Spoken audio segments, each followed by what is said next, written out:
سلام به همتون، وقتتون بخیر.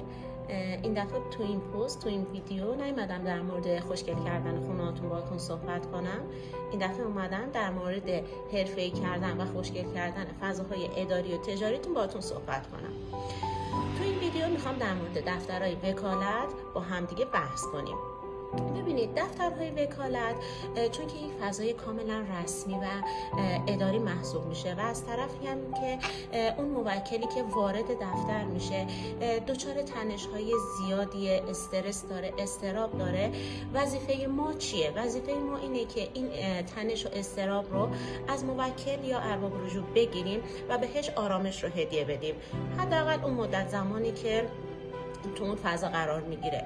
خب حالا بیایم چیکار کنیم؟ وظیفه من معمار چیه؟ وظیفه من معمار اینه که در کنار اینکه یک فضای رسمی، حرفه‌ای و اداری رو دارم طراحی میکنم برای اون وکیل، برای موکل هم باید یک فضای صمیمی و آروم رو طراحی کنم، مد نظر داشته باشم. خب حالا تعادل بین فضای رسمی و فضای اداری میشه یک فضای کاملا ناب برای دفتر وکالت.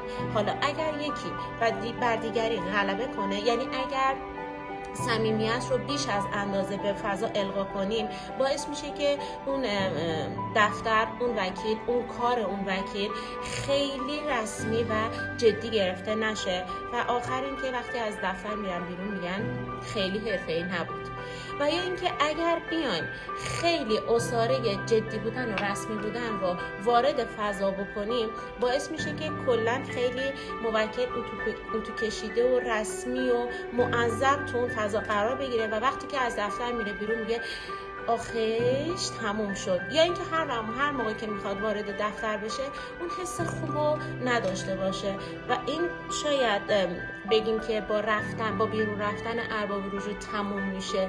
نه، تموم نمیشه. این باعث میشه که اگر یه زمانی یکی از آشناهای ارباب رجوع بخواد به یک وکیلی مراجعه کنه، به خاطر اون حس خوبی که تو ضمیر ناخودآگاه اون ارباب رجوع نشسته بوده، باعث میشه که بیاد و اون آشنا رو به اون دفتر معرفی کنه. پس میتونه اون ارباب رجوع واسه ما مشتری بیاره.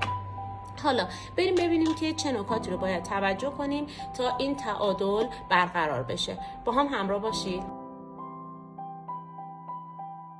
سعی کنید که از گیاهان سبز تو دفترتون استفاده کنید.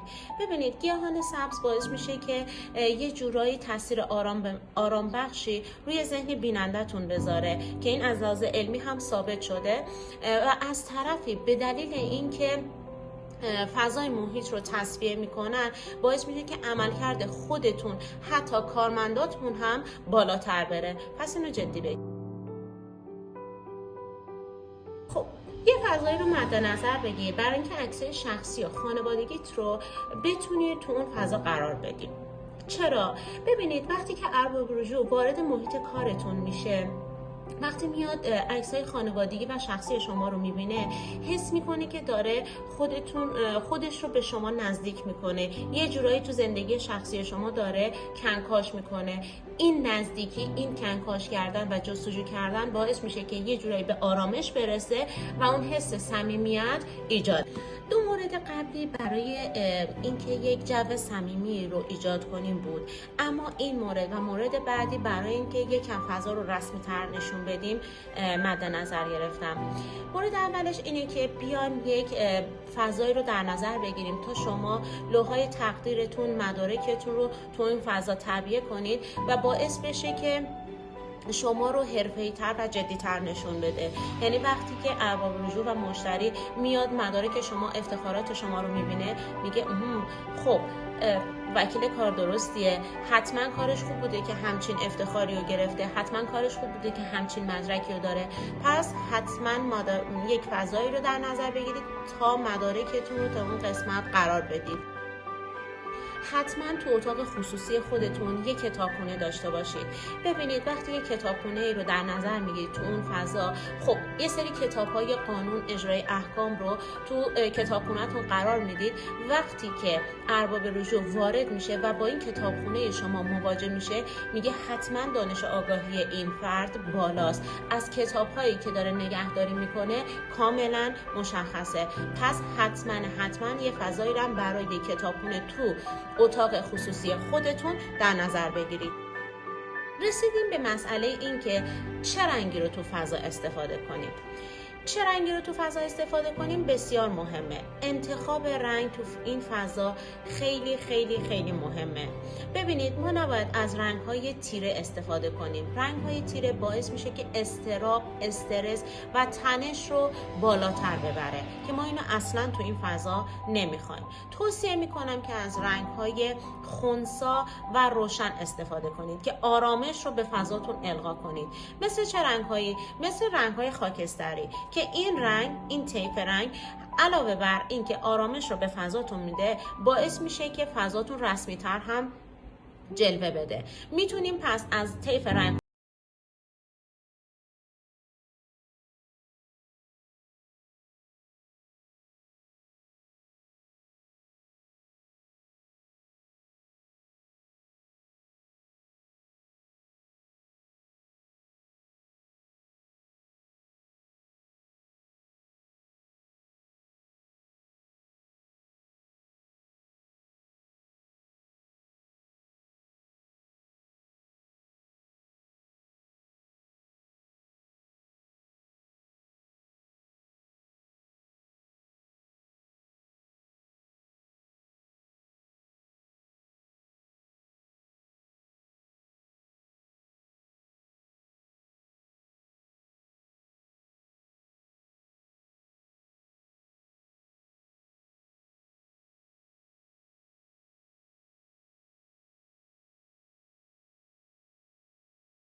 که صندلی موکل هست تا صندلی بشری هم دقت کافی رو داشته باشید. از طرفی باید به موکل اعتماد رو بدید که دیوارها و کلاً محیط این فضا این اتاق عایق صدا و صحبت‌های شما از این اتاق بیرون نمیره. موکل اون وقت با آرامش کامل میتونه موکل در آخرین موردی که تو طراحی دفاتر وکالت برای شما در نظر گرفتیم، طراحی و دیزاین سالن انتظاره. ببینید سالن انتظار شما مبلمانش باید به گونه‌ای قرار بگیره که منشی و تیم کاری شما نباید مستقیما ارباب رجوع رو زیر نظر بگیرن. اگر این اتفاق بیفته باعث ایجاد تشویش بین دو طرف میشه و مهمتر از اون آرامش و اطمینان خاطر ارباب رجوع و موکل همون ابتدای ورود ازش گرفته میشه. پس حتما تو دیزاین کردن سالن انتظار به این نکات هم توجه کنید.